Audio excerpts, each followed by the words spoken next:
Bonjour à tous et à toutes, j'espère que vous allez bien. Aujourd'hui, on part sur les traces de Louis-Napoléon Bonaparte, troisième fils de Louis Bonaparte, frère de Napoléon Ier et de Hortense de Beauharnais, fille de Joséphine de Beauharnais. Accusée d'avoir préparé le retour de l'Empire en 1815, sa mère doit quitter la France. Elle acquiert alors le château d'Arenberg, sur les bords du lac de Constance. C'est donc en Suisse, à Lémanique, que grandit le futur empereur Napoléon III. Vous voulez en savoir plus sur Napoléon III? Venez avec moi.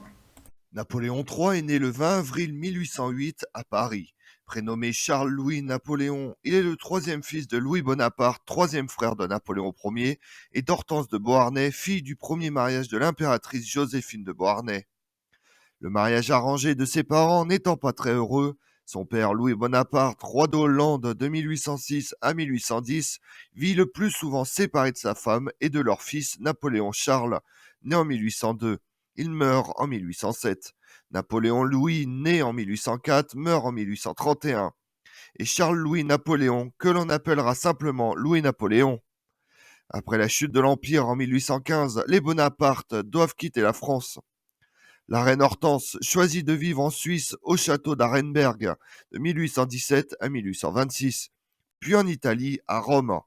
Elle élève son fils Louis-Napoléon Bonaparte dans la mémoire de l'Empire et dans le respect de la dynastie que Napoléon Ier a établie.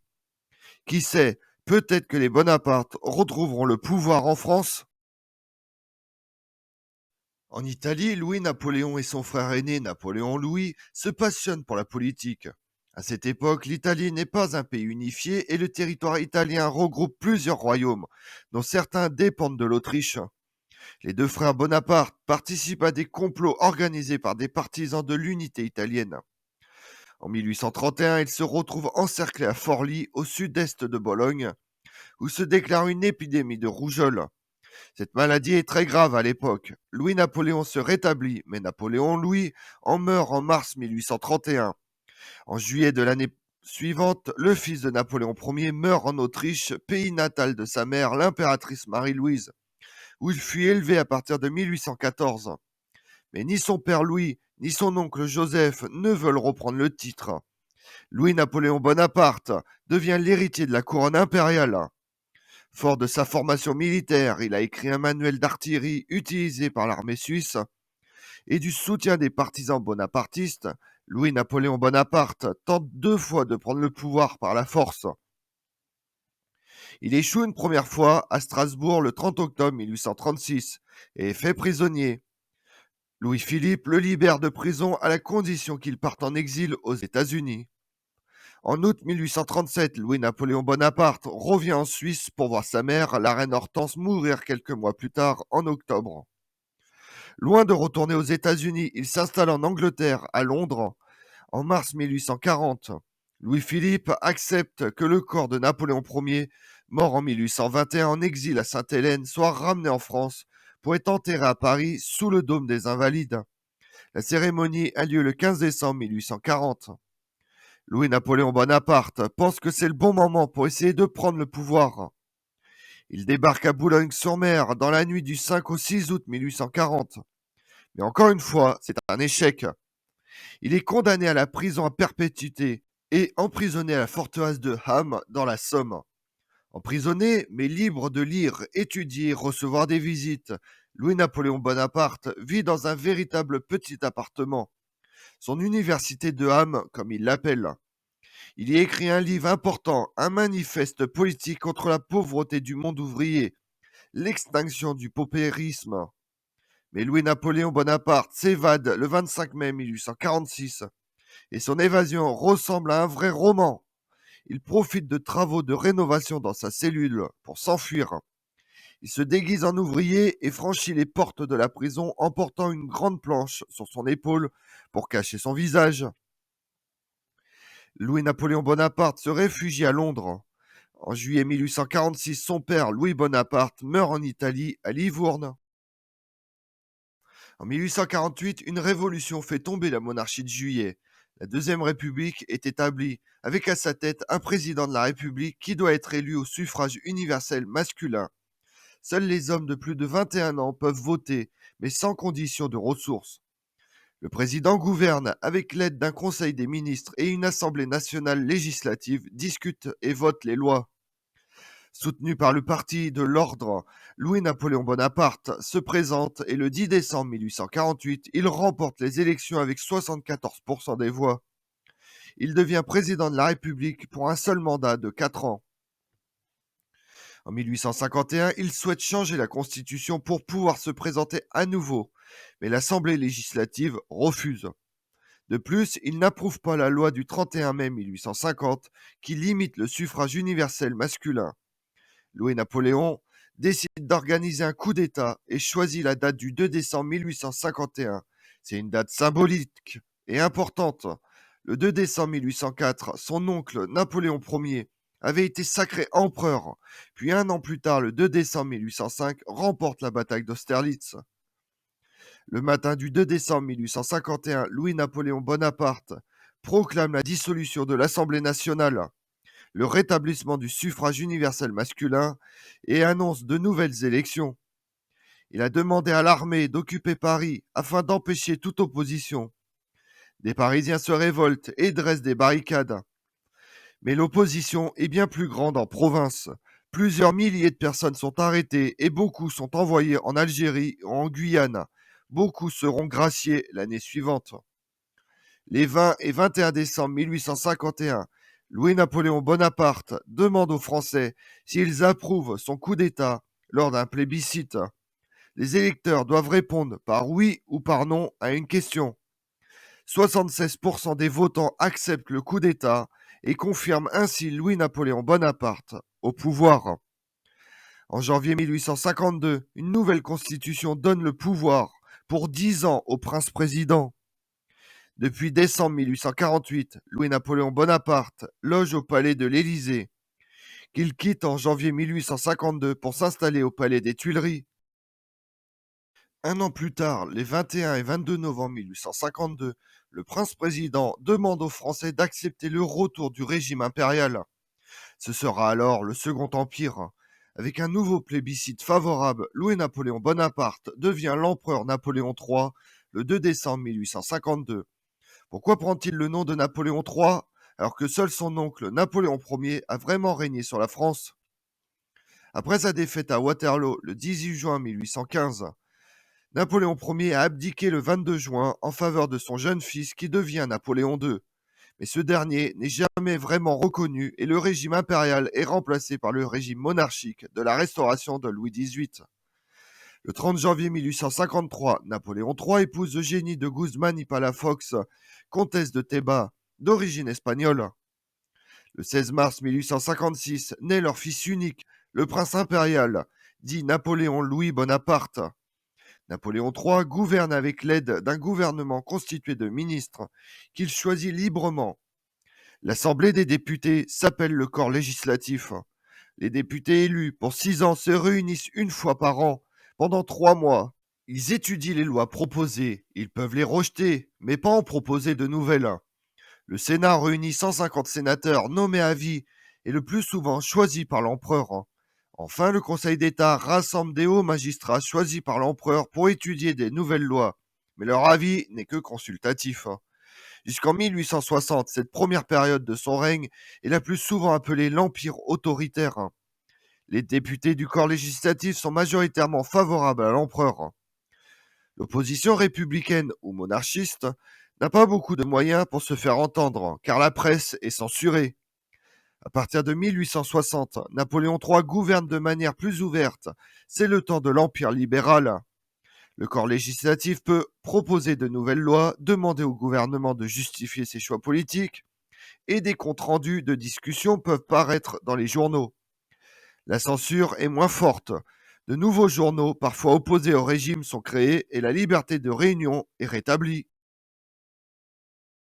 Jusqu'en 1858, Napoléon III impose un régime autoritaire qui encadre strictement la liberté d'expression. Or, il prend conscience du mécontentement des catholiques hostiles à sa politique italienne unificatrice contre l'Autriche de François-Joseph de Habsbourg, et en faveur du roi de Sardaigne et de celui des milieux d'affaires réticents au libéralisme économique.